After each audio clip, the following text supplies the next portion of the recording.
Est-ce que moi, les combis étaient en colère? Étaient-ils vraiment en colère lors du match Cameroun-Namibie à Rundiaja à Garoua?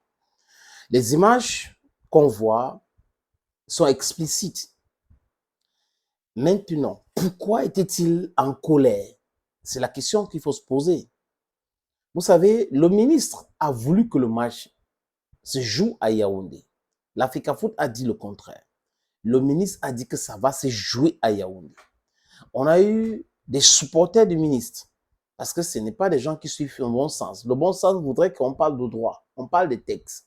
Mais des gens ont tordu le coup au texte et autres pour expliquer comme ils veulent l'entendre, parce qu'ils voulaient justifier que le match devait se jouer à Yaoundé. Et là, ils ont été humiliés. Ils ne sont pas les seuls. On peut citer tous ceux-là qui combattent Samuel Eto'o. Ils ont été humiliés. Il y a même un autre là, il dit qu'il est docteur. Il avait juré que juste après le match, si le match se joue ailleurs, Samuel Eto'o sera arrêté. Arrêté par qui? Pourquoi? Donc vous avez des gens qui disent qu'ils sont des intellectuels, mais qui ne sont pas intelligents. Parce que quand vous débutez les choses juste pour soutenir X ou Y, vous débutez les choses juste pour vous reconforter dans votre misère intellectuelle, ça donne ça. Ça donne ces égarements-là, les amis. Au stade, on a vu la mine du ministre. Les amis, je m'interroge pourquoi, mais je vais proposer quelques éléments. Les éléments, they are not exhaustive. So if you have other elements, you can propose. Le ministre dit que le match va se jouer à Yaoundé, comme je l'ai dit tantôt. L'Africa Foot avait déjà dit que c'est Djapouma. L'ONIES vient dire que non, pas Djapouma, parce qu'on a un problème avec Djapouma. Le stade Fandena, Amadou Aïdjo ou Rumdiadja. L'Africa Foot dit Rumdiadja. Le ministre dit Yaoundé. ONIES dit Yaoundé. La CATV, tous les journalistes de la CATV et autres qui confondent le service public au service d'un gouvernement ou d'un membre de gouvernement. Ça saute à leur démarche, les façons de faire et autres, qui sont des grands professionnels formés. Maintenant, ils ont refusé d'être des professionnels, ils veulent être des communicants. Peut-être parce que être communicant donne plus d'argent qu'être journaliste qui présente des faits et rien que les faits, pas tronquer les faits. It's very important to mention all these things. Donc, le ministre dit, il insiste. Et là, le bras de fer commence. L'Africa Foot commence à communiquer sur le match. La CAF et tous les autres, la CAF communique sur le match à Garoua. L'Africa Foot insiste sur cette communication. Et tout le monde le sait, que le seul interlocuteur de la CAF au Cameroun, c'est l'Africa Foot. Donc, du coup, tout ce que les autres étaient en train de faire, ça ne pouvait pas prospérer. La raison est simple. La CAF a ses oreilles au Cameroun. La FIFA a ses oreilles au Cameroun. Et ses oreilles, c'est l'Africa Foot. Le Premier ministre, donc, voit que l'Africa Foot passe à une autre vitesse. Il y a une lettre, des menaces aux joueurs. Si vous n'êtes pas à Douala à 8 heures, nous allons réagir. Et il y avait donc quoi? L'option U20. Et là, l'Africa Foot présente cette option et on embarque les gars pour Garoua. Le Premier ministre intervient rapidement parce que certains joueurs se plaignaient déjà.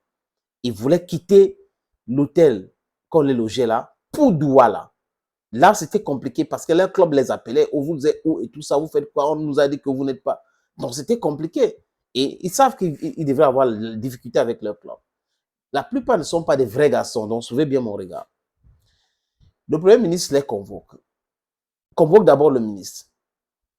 Et certains nous disent que Pobia, avant de partir en Chine, avait laissé des instructions fermes au Premier ministre de faire jouer le match là, comme l'Africa Foot a dit, à Garoua. Le Premier ministre convoque d'abord le ministre et après les joueurs et le ministre. Apparemment, il y a certains qui disent qu'on a voulu que Marc Brice et les autres soient là et le Premier ministre a dit que je n'ai pas besoin d'eux. Et il donne les instructions fermes. La CATV, qui était qui était dans ce bras de fer parce que la CATV a laissé Ognès, dit qu'elle est incapable d'installer le matériel au stade Rumdiadja et personne n'a démenti à la CATV. C'est pour cette raison que je dis que la CATV était dans ces jeux. Communique maintenant en disant que le Premier ministre a dit que si l'Africa Foot et la CAF ont décidé que le match doit se jouer à Garoua, ça doit se jouer à Garoua. Si l'Africa Foot et la CAF, je répète, ont décidé que le match doit se jouer à Garoua, ça doit se jouer à Garoua. C'était humiliant pour le ministre. Et il prenait les notes. Le ministre écrivait. Il était en réunion. Ah, oui, il écrivait. Prenez les notes. C'est le Premier ministre qui parle, c'est ton patron qui parle. Et le ministre de sport était chef des délégations qui a amené les filles, pas les filles, désolé les amis, c'est un lapsus lingua, amener les joueurs à Garoua. Les dispositions étaient déjà faites par la FECAFOOT et tout, et il n'y avait pas les chambres pour certains dans cette délégation. Il y a eu de bagarres, des trucs et tout ça là, voilà.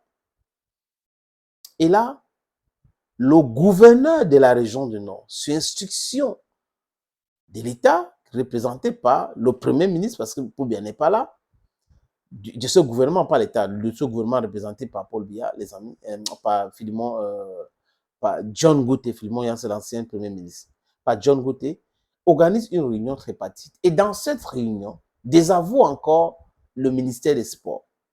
C'était normal.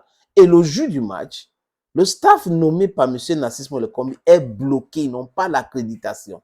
Bloqué. Et c'est le staff nommé par la FECAFOOT, dont le président de la Fédération camerounaise de football qui était sur le banc de touche.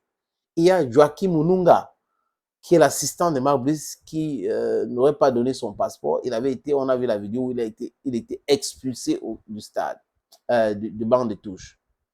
Donc, voilà les choses. Ça peut être ces éléments-là, les amis, qui ont fait en sorte que le ministre était très mal à l'aise. Son staff bloqué, staff technique qui est sur le banc, c'est autre staff, staff qui a entraîné, le staff qui chantait le nom de Samuel Eto'o-Fils. Voilà pour moi, les amis, quelques réponses que je trouve à expliquer sur l'attitude du ministre de Sport et l'Éducation physique, M. Nassis Molekombi, au stade Rumdiadja de Garoua. Thank you, friends.